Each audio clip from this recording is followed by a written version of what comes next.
दर्शकवृन्द नमस्कार।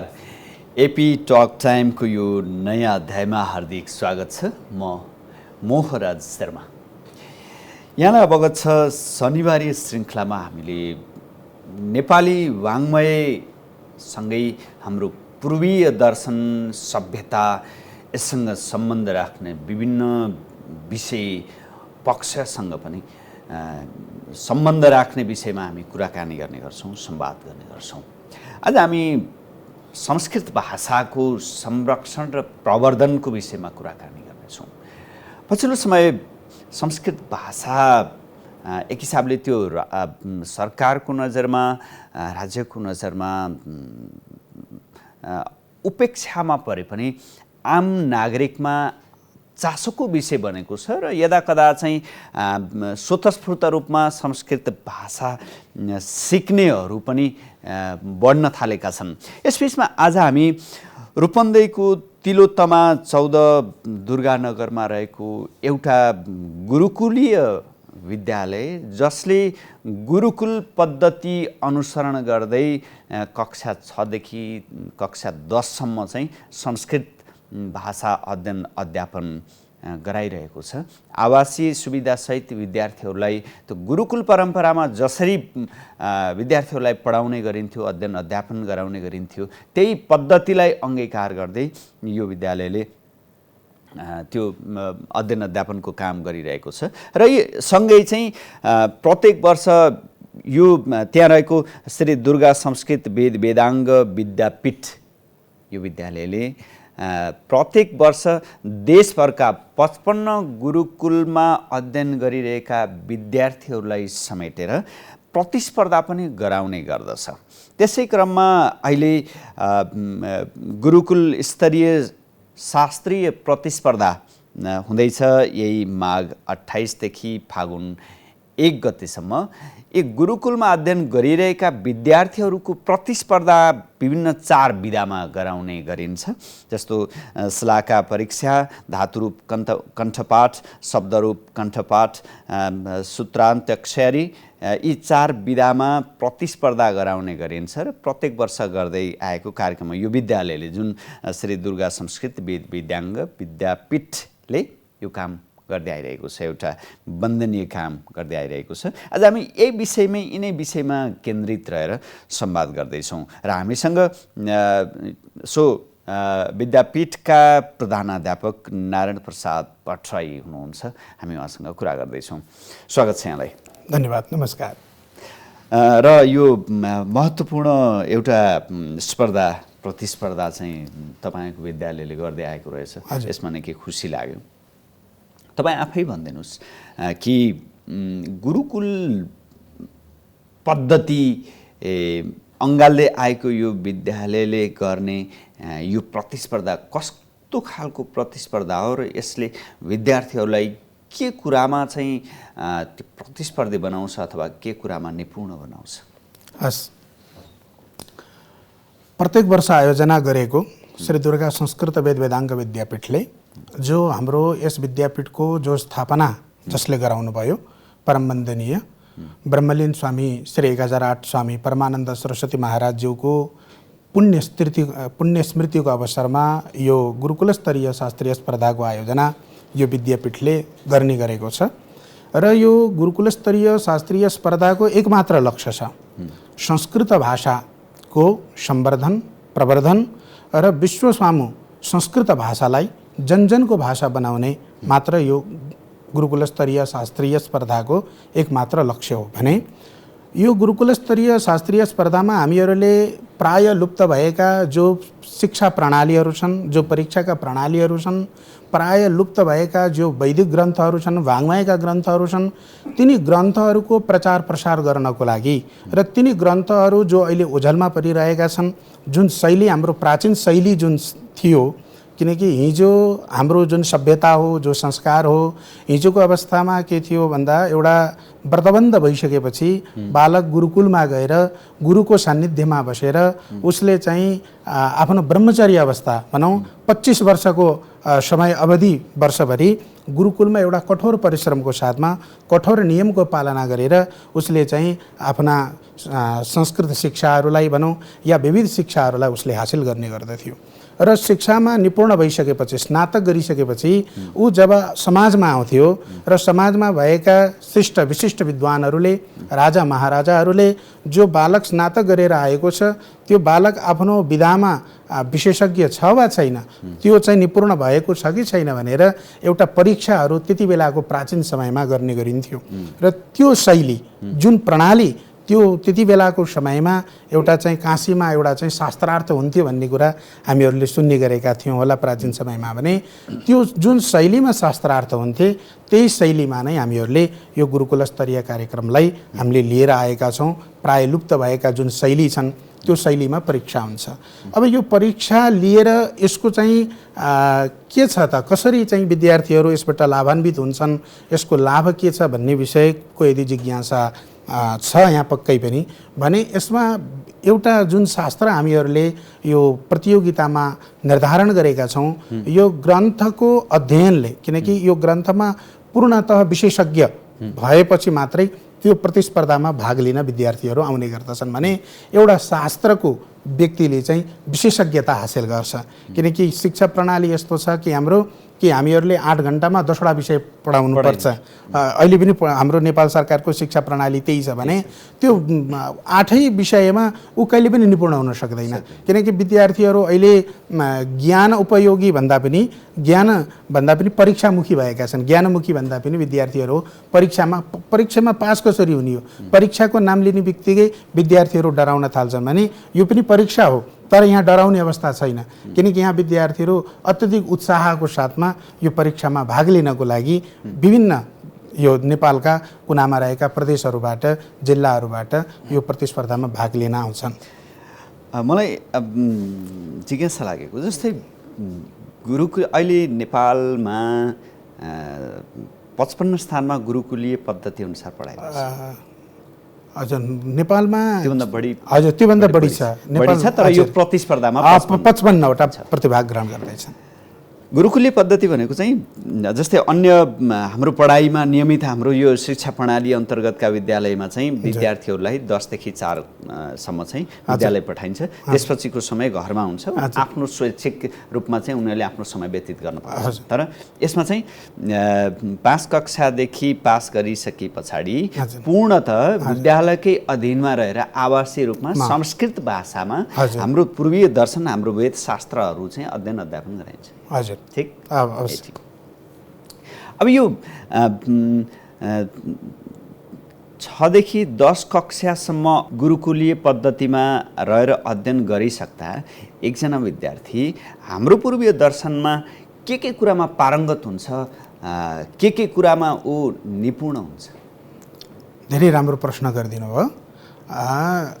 एउटा विद्यार्थी 5 पास गरेर कक्षा 6मा ऊ प्रवेश गर्दा हामीहरूको नेपाल सरकारले जो वेद विद्याश्रमहरूको लागि पाठ्यक्रम जो हाम्रा आचार्यहरूले बनाउनु भएको छ त्यो पाठ्यक्रममा एउटा कर्मकाण्ड भन्ने एउटा विषय राखिएको छ। कर्मकाण्ड भन्ने विषय कस्तो हो त भन्दाखेरि जसले चाहिँ वेदका विषयहरूलाई गान गर्ने गर्छ, वेदका विषयहरूलाई चाहिँ प्रचार र प्रसारको माध्यम हो कर्मकाण्ड। हामीहरूले हेर्छौँ अहिले हिजोदेखि स्वस्थानी व्रत कथा प्रारम्भ भएको छ भने त्यो स्वस्थानीको व्रत पूजा कसरी गर्ने भन्ने कुरो हामीले कक्षा 6मा नै पढाउँछौँ विद्यार्थीलाई। कक्षा 6मै पढाइन्छ। अब नामाकरण हुन्छ सबैभन्दा पहिला, हुन त अब गर्भाधान संस्कार, पुंसवन संस्कार, हाम्रो 16 संस्कारहरू मध्येमा 3-4वटा संस्कार पार गरिसकेपछि हाम्रो नामाकरण संस्कार भनेर न्वारण भनेर हामीले भन्ने गर्छौँ भने त्यो न्वारण कसरी गर्ने भन्ने प्रणाली पनि त्यो कक्षा 6मा नै हामीले व्यक्तिलाई पढाएका हुन्छौँ। भनेपछि त्यो विद्यार्थी माध्यमिक तहसम्म अध्ययन गरिसक्दा लोकचलनमा रहेका जति पनि कर्मकाण्डी विधिहरू छन्, जस्तै विवाह गराउने, व्रतबन्ध गराउने, 84 पूजा गराउने, 7 दिनको सप्ताह लगाउँदाखेरि जो मण्डप पूजाहरू हुन्छ भने यावत कुराहरूलाई उसले कक्षा 10सम्म अध्ययन गरिरहँदा उसले सिकिसक्छ। यो शिक्षा भनेको अहिले सरकारले प्राविधिक शिक्षा प्रविधिले युक्त भनेको शिक्षालाई विशेष जोड दिइरहँदा कर्मकाण्ड भनेको हाम्रो गुरुकुल पद्धतिको एउटा प्राविधिक शिक्षा हो। किनकि विद्यार्थी कक्षा 6मा नै उसले रुद्री कण्ठस्थ गरिसकेको हुन्छ र कक्षा 6मा पढिरहँदा 7 कक्षामा जब चाहिँ ऊ प्रवेश गर्छ भने त्यो समयमा जो समय छुट्टीको समय हुन्छ, अवकाशको समय हुन्छ, विद्यालयको बिदाको समय हुन्छ भने त्यो समयमा बालक चाहिँ आफ्नै घरमा अथवा आफ्नै मामा कहाँ अथवा विद्यालयले नै कार्यक्रम आएको अवस्थामा उसलाई राखिरहँदा उसलाई एउटा प्रयोगात्मक परीक्षा पनि उसले चाहिँ प्राप्त गर्यो, एउटा परीक्षण पनि भयो। कसरी चाहिँ रुद्री पढ्नुपर्छ, रुद्री चाहिँ उसले जान्यो, निवारण गर्नुपर्छ भनेर गुरुहरूले क्लासमा पढाउनु भयो, तर विधि सिकाउनु भयो। तर प्रयोगात्मक हिसाबमा त ऊ अझै गएको छैन भने उसलाई हामीहरूले त्यो आफूले गराइरहँदा अवस्थामा लिएर जान्छौँ भने अध्ययन त उसले पहिल्यै गरिसक्यो। 7मा आउँदाखेरि ऊ प्रयोगात्मक रूपमा पनि ऊ निपुण भइसक्यो भनेपछि अब उसले गराएका जति पनि कर्महरू छन् त्यो सबै एउटा चाहिँ विशेषज्ञताको नै कर्महरू हुन्छ। यसलाई प्रोफेसनल रूपमा नै ऊ अगाडि बढिरहेको हुन्छ। 10 कक्षा अध्ययन गरिरहँदा यति जस्तै तपाईँले भन्नुभयो सोह्र संस्कार उसले गराउन सक्छ। हजुर, त्यो क्षमता हुन्छ, त्यो क्षमता हुन्छ बालकमा। यो फेरि पर्सेन्टेजको रूपमा मैले भने होइन। हाम्रा विद्यार्थीहरू अहिले कक्षा 10मा अध्ययन गरिरहेका सङ्ख्या 19 जना छन्। त्यहाँ मध्येमा 19 जना जति पनि व्यक्तिहरू छन् 19 जनाले नै यो 16 संस्कार गराउन निपुण हुन्छन्। यो कुनै पनि पद्धति, अन्य कुनै पद्धतिमा के हुन्छ भने 40-50 जना 100 जना विद्यार्थी हुन्छन्, त्यसमा 10 जना मात्रै निपुण हुन्छन्, 90 जनालाई चाहिँ हामीले कोड गरिन्छ, तिनीहरूलाई चाहिँ छायामा राखिन्छ। भने हाम्रो भाषा गुरुकुल पद्धतिको विशेषता के हो भने जतिजनाले अध्ययन गरिरहेका छन् सबैजना निपुण हुन्छ। शास्त्रार्थमा यो कर्मकाण्डको हजुर, अरू शास्त्रार्थमा अरू हाम्रो दर्शनमा उनीहरूको ज्ञान कहाँ? हजुर, दर्शनशास्त्रको कुराहरू, दर्शनशास्त्रका कुराहरूमा हामीहरूले चाहिँ त्यसलाई माध्यमिक कक्षा पास गरिसकेपछि शास्त्री र आचार्य कक्षा हामीले जसलाई चाहिँ स्नातक र स्नातकोत्तर भनेर भन्ने गर्छौँ र त्यो कक्षामा ऊ जाँदाखेरि त्यहाँ चाहिँ विषयहरू निर्धारण हुन्छन्। जस्तो ज्योतिष हामीले 11-12मा पनि पढाउँछौँ, वास्तु हामीले पढाउँछौँ। अहिले एउटा इन्जिनियर व्यक्ति पढ्न गएको छ भने उसले अहिले वास्तु पनि पढ्नुपर्छ भने वास्तुको कलाको सिपको ज्ञान त हाम्रो पहिला नै हामीले विद्यार्थीहरूलाई दिइरहेका छौँ, अहिले पनि हामीले पढाइरहेका छौँ। भनियो भने वास्तुकला सबैभन्दा पहिला यो दुनियाँमा आएको भनेको एउटा चाहिँ हामीले सधैँ हाम्रो घरमा भइरहन्छ एउटा चाहिँ मुसालाई नै सबैभन्दा ठुलो चाहिँ वास्तुविदको रूपमा हामीले मानिन्छ यो समाजको। किनकि मुसाले के गर्छ त भन्दाखेरि घरमा हुन्छ, उसले दुलो पारेको हुन्छ र घरमा जति सामान उसले लिएर जान्छ त्यो दुलामा भने उसले चाहिँ त्यो स्थानको निर्धारण गर्छ। कहिले पनि हजुरले चाहिँ खनेर हेर्न सक्नुहुन्छ, मुसाले लिएर गएको चिज कहिले पनि कुहिँदैन त्यो दुलाभित्र रहन्जरी, किनकि उसले त्यो स्थानको चाहिँ महत्त्वलाई बुझेर कुन ठाउँमा चाहिँ कुन वस्तु राख्नुपर्ने हुन्छ भनेर उसले त्यो म्यानेजमेन्ट भन्छ नि एउटा हो, त्यो म्यानेजमेन्ट हामीले चाहिँ मुसाको माध्यमबाट, किनकि ऋषिहरू त धेरै चाहिँ वैज्ञानिक हुनुहुन्थ्यो, धेरै चाहिँ उहाँहरू चाहिँ शास्त्रमा निपुण हुनुहुन्थ्यो। उहाँहरूले त्यो मुसालाई देखेर चाहिँ वास्तुशास्त्रको चाहिँ उहाँहरूले चाहिँ यो आविष्कार गर्नुभयो र त्यो अहिले वास्तुकलाको कति नै हामीलाई प्रभाव छ भन्ने कुरा त हामीहरूले बुझिरहेका छौँ, पढाइरहेका छौँ। मैले जोड्न खोजेको जस्तै धर्मशास्त्रमा उनीहरूको ज्ञान शास्त्रार्थ अथवा दर्शनको कुरा अलि माथिको कुरा। हजुर, अलि माथिको कुरा भयो। कर्मकाण्ड उनीहरूले सिके 10 कक्षामा। हजुर, अरू धर्मशास्त्रसँग सम्बन्धी ज्ञान उनीहरू कहाँ पुग्छ? जस्तै हाम्रा जति पनि। हजुर, अब एउटा ज्योतिष विद्यालाई प्रमुख विषयलाई मानेर उसले स्नातक गरेको व्यक्तिले ज्योतिषमा रहेका जति पनि सैद्धान्तिक छन्, ज्योतिषलाई स्त्रीकन्द ज्योतिष भनेर भन्ने गरिन्छ, त्यसमा चाहिँ होरा, सिद्धान्त र फलित भनेर आउँछ भने एउटा स्नातक गरेको व्यक्ति सिद्धान्तमा ऊ निपुण हुन्छ। यानि अहिले चाहिँ पात्रो हामीले भन्ने गर्छौँ, जसलाई पञ्चाङ्ग भन्ने गर्छौँ। पहिला त्यति बेला हामीसँग त्यति संयन्त्रहरू पनि थिएन र पात्रमा लेखिएको हुन्थ्यो यति गते दसैँ भनेर लेखेपछि दुनियाँभरमा त्यही दिन त्यो समयमा सबैले रातो टिको लगाएर जमरा कानमा राखेर चाहिँ हामी बाहिर निस्किन्थ्यौँ भने त्यसको निर्णय गर्न सक्ने क्षमता उसले चाहिँ स्नातक अथवा स्नातकोत्तर प्राप्त गरिसकेपछि एउटा पात्रो लेख्ने भनौँ न एउटा विज्ञ रूपमा ज्योतिष विद्यालाई लिएर पढ्ने विद्यार्थीले चाहिँ त्यो विज्ञता हासिल गर्छ। हस्, मैले यहाँ अझै जोड्न खोजेको जस्तै यो तपाईहरुले जुन प्रतिस्पर्धा गराउने हुन्छ नि देशभरका गुरुकुलका विद्यार्थीहरू जो 10 कक्षासम्म अध्ययन गर्छन् ती विद्यार्थीहरूलाई लिएर गरिने प्रतिस्पर्धामा उत्रिने विद्यार्थीहरूका लागि तपाईले 4 वटा विधा तय गर्नुहुन्छ जुन चाहिँ श्लाका परीक्षा धातुरूप कण्ठपाठ शब्दरूप कण्ठपाठ अनि सूत्र अन्त्याक्षरी हजुर यिनी विधि भनेको के हुन् यिनी कस्तो प्रतिस्पर्धा कस्तो विधि हो यो छनौट विधि सबैभन्दा पहिला हामीहरूले सलाहका परीक्षा भनेर राखेका छौं यो सलाहका परीक्षा कुनै पनि विषयमा हुन सक्छ तर अहिले हामीहरूले चाहिँ वेद पुरुष भगवानको मुख भनेको व्याकरण हो हामी भित्र धेरै ज्ञान छ तर त्यो ज्ञानलाई हजुर सामु पुर्याउनको लागि एउटा जो माध्यम हो एउटा जुन साधन हो त्यो साधन मुख हो मुखको बिना हाम्रो जीवन अधुरो छ त्यसकारणले मुखम व्याकरणम स्मृतम भनेर भन्छ वेद पुरुष भगवानको मुख भनेको व्याकरण हो र त्यसैलाई नै हामीले चाहिँ आधार मानेर अहिले चाहिँ हामीहरूले यो सलाहका परीक्षा व्याकरण विषयलाई लिएर हामीले गराइरहेका छौं भने यो सलाहकामा 3 वटा चक्रमा यो परीक्षा सञ्चालन हुन्छ पहिलो चक्र भनेको हामीहरूले पूर्वमा नै 6 महिना अगाडि नै प्रत्येक गुरुकुलहरूलाई सूचना गरिदिसकेका छौं कि यो विषयमा हामीले चाहिँ परीक्षा सलाहका परीक्षा हुन्छ यो प्रकरणदेखि षड्लिङ्ग भन्ने प्रकरण छ त्यो व्याकरणमा त्यो षड्लिङ्ग प्रकरण पुरै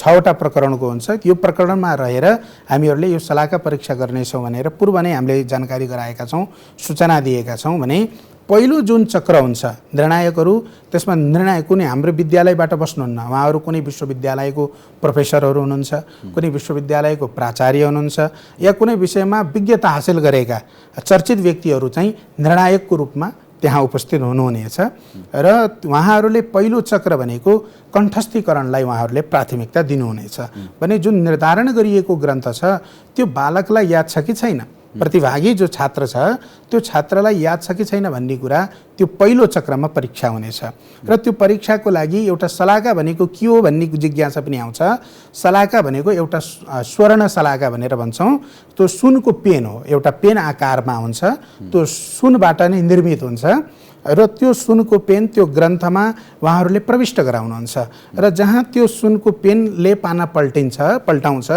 त्यहीको पहिलो अक्षर उहाँहरूले उच्चारण गर्नुहुन्छ र त्यहाँबाट निर्णायकको मन नभरिन्जरी निर्णायकले जहाँसम्म सुन्ने इच्छा राख्नुहुन्छ त्यहाँसम्म त्यो बालकले सुनाउँदै धारा प्रवाह रूपमा नरोकिकन एउटा जलको जुन प्रवाह हुन्छ नदीको प्रवाह हुन्छ त्यही प्रवाहको अनुसार उसले चाहिँ कण्ठस्थीकरण त्यो ग्रन्थलाई श्रवण गराउँछ भने त्यसमा प्रतिभाग गरेका जो उत्कृष्ट विद्यार्थीहरू छन् उनीहरू चाहिँ दोस्रो चक्रको लागि अर्हता प्राप्त गर्छन् उनीहरूले योग्यता उनको दोस्रो चक्रमा हुन्छ भने अब दोस्रो चक्र कसरी हुन्छ भने परीक्षाको प्रणाली त्यही नै हो हामीले स्वर्ण सलाहका किताबमा प्रवेश गराउँछौं पान्ना पल्टाउँछौं जुन अक्षर आउँछ अब अगाडिको चक्रमा उसले कण्ठस्थकरण गराएर सुनायो भने अब कण्ठस्थ गरेका चीजहरू विषयहरू उसले व्याख्यान गर्न सक्छ कि सक्दैन हामीहरूको माझमा उसले राख्न सक्छ कि सक्दैन अथवा विद्यार्थी आफैले चाहिँ विशेष परिश्रम गरेर आएको हो कि अथवा गुरुहरूले रटाएर पो पठाउनु भएको हो कि भन्ने विषयको पनि त्यहाँ निर्णायकहरूले चाहिँ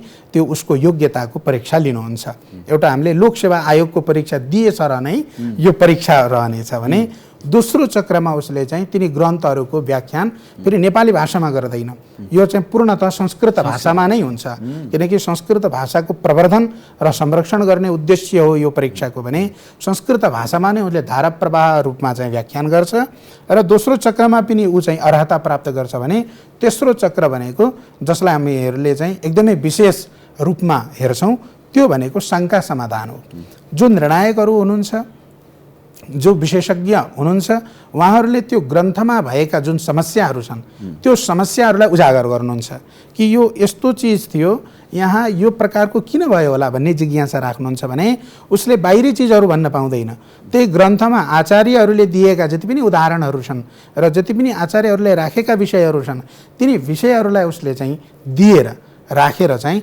निर्णायकहरूले राखेका शङ्काहरूको उसले समाधान गर्छ त्यसरी चाहिँ सलाहका परीक्षा हुन्छ र धातुरूप र शब्दरूप कण्ठपाठहरू छन् यो के भनेको भने विद्यार्थी एउटा माध्यमिक तहलाई उसले अध्ययन गरेर पुरा गर्छ शास्त्री तह ब्याचलर लेभल डिग्री लेभल पनि प्राप्त गर्ला तर उससँग चाहिँ यदि भाषाको जानकारी भएन भने फेरि त्यो अध्ययनको कुनै चाहिँ उसको मान रहँदैन। किनकि म संस्कृत पढिरहेको व्यक्ति, मैले संस्कृत भाषामा कुनै चिज राख्न सकेन भने मेरो ज्ञानको कुनै महत्त्व रहँदैन। भने यो ज्ञान कुनै पनि भाषालाई जान्नको लागि त्यहाँ सबैभन्दा पहिला शब्द र धातुको चाहिँ विशेष प्राथमिकता हुन्छ।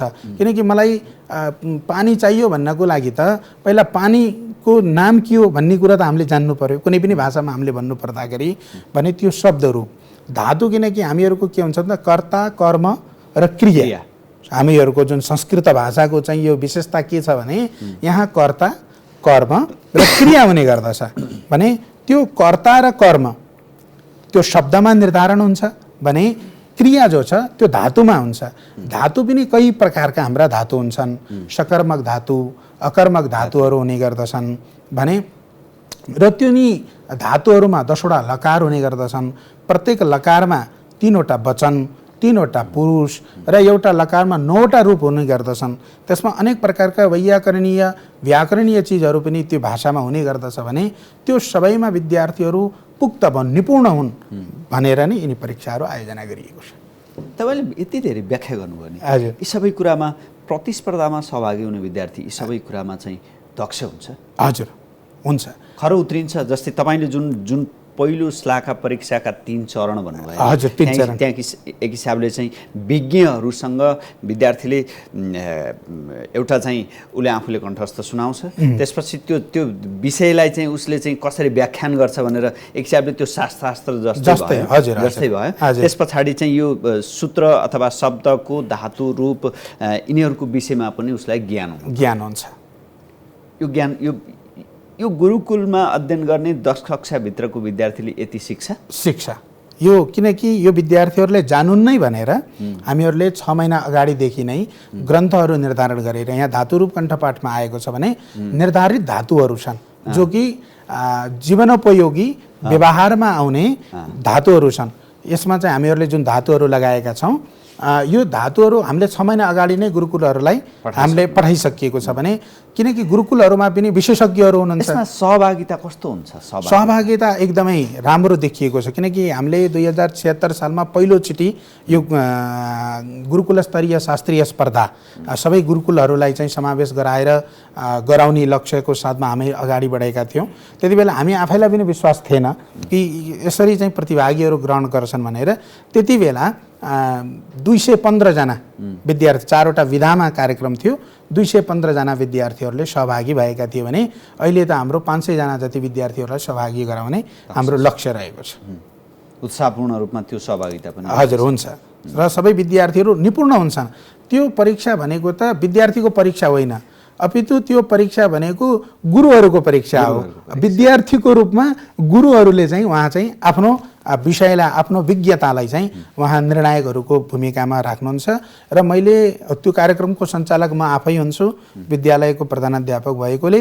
र मैले चाहिँ त्यो मञ्चबाट भन्ने के गर्दछु भने यो प्रतिस्पर्धामा कि त जितेर गइन्छ, किनकि यहाँबाट प्रतिभाग ग्रहण गर्ने व्यक्तिले कि जितेर जान्छ कि सिकेर जान्छ। यहाँ हार भन्ने कुरा हुँदैन। ऊ चाहिँ यो निर्णयमा उसले स्वर्णशलाका प्राप्त नगरे पनि एउटा भाषाको विज्ञ चाहिँ ऊ हुन्छ, शास्त्रमा विज्ञ ऊ चाहिँ हुन्छ।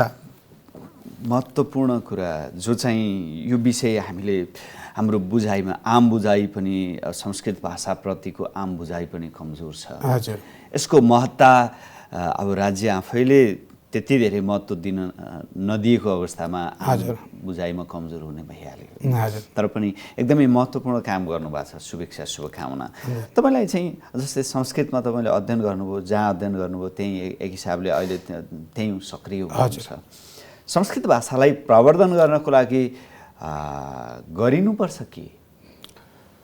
सबैभन्दा पहिला त राज्यको निकायको जबसम्म यो संस्कृत भाषाप्रति, संस्कृत गुरुकुलहरूप्रति जबसम्म ध्यान पुग्दैन तबसम्म हामीहरूले जति मेहनत गरे पनि, जति परिश्रम गरे पनि त्यो बालुवामा पानी खनाए चाहिँ हो। त्यो पानी खनिन्जरी त्यसमा चाहिँ चिसोपन रहला, तर एकैछिनपछि त्यो बालुवाले त्यो सबै पानीहरू सोच्छ।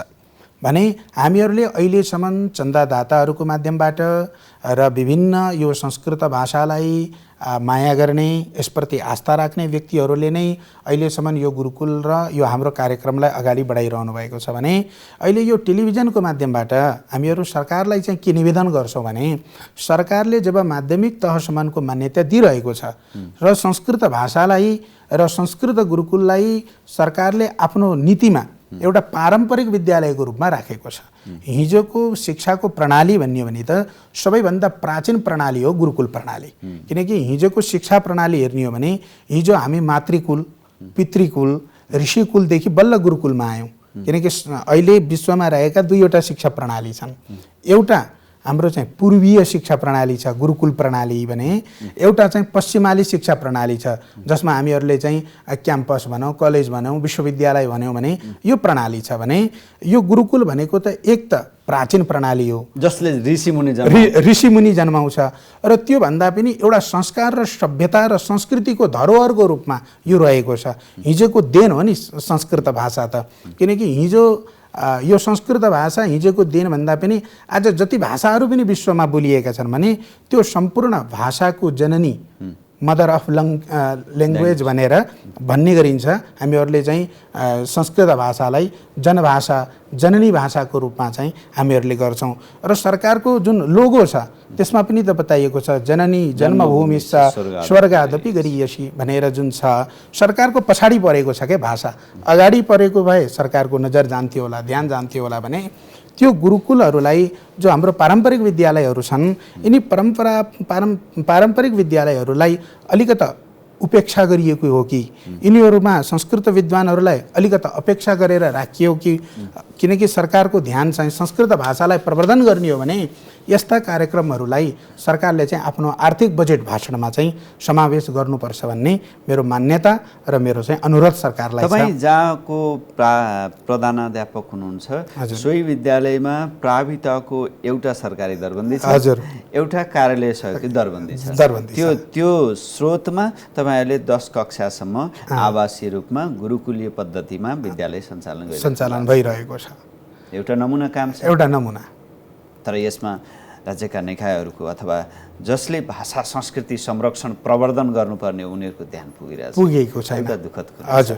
तर जति सीमित स्रोत साधन एउटा साँगुरो घेराभित्र रहेर पनि तपाईँले काम गरिराख्नु भएको छ, यो वन्दनीय काम छ। शुभेच्छा, शुभकामना। तपाईँसँग अर्को कुनै संवादमा संस्कृतको बारेमा अरू चर्चा गरौँला। आजको लागि समय उपलब्ध गराउनु हो। तपाईँको यो कार्यक्रम जुन आयोजना गर्नुभएको छ त्यसको सफलताको शुभकामना। तपाईँलाई पनि शुभकामना। हस्, धन्यवाद। हस्। दर्शकवृन्द, आज हामी संस्कृत भाषाको बारेमा केही चर्चा गऱ्यौँ। रूपन्देहीको तिलोत्तमा 14 दुर्गानगरमा रहेको श्री दुर्गा संस्कृत वेदाङ्ग विद्यापीठले कक्षा 6 देखि 10 कक्षासम्म अध्ययन गर्ने गुरुकुलका विद्यार्थीहरूलाई लक्षित गरेर एउटा प्रतिस्पर्धा, गुरुकुल स्तरीय शास्त्रीय प्रतिस्पर्धा गरेको छ। र त्यो प्रतिस्पर्धामा उत्रिने विद्यार्थी हाम्रो आम बुझाइमा अथवा उनीहरूको क्षमता, दक्षता कति हुन्छ अथवा संस्कृत भाषालाई प्रवर्धन गर्नको लागि कसको ठाउँमा कस्तो भूमिका हुन्छ भन्ने बारेमा कुराकानी गऱ्यौँ। हामीसँग हुनुहुन्थ्यो सोही विद्यालयमा प्रधानाध्यापक रहनुभएका नारायण प्रसाद भट्टराई। उहाँसँगको यो कुराकानीसँगै आजको लागि एपी टक टाइमको समय सकिएको छ। एपी अन हेर्दै गर्नुहोला। नमस्कार।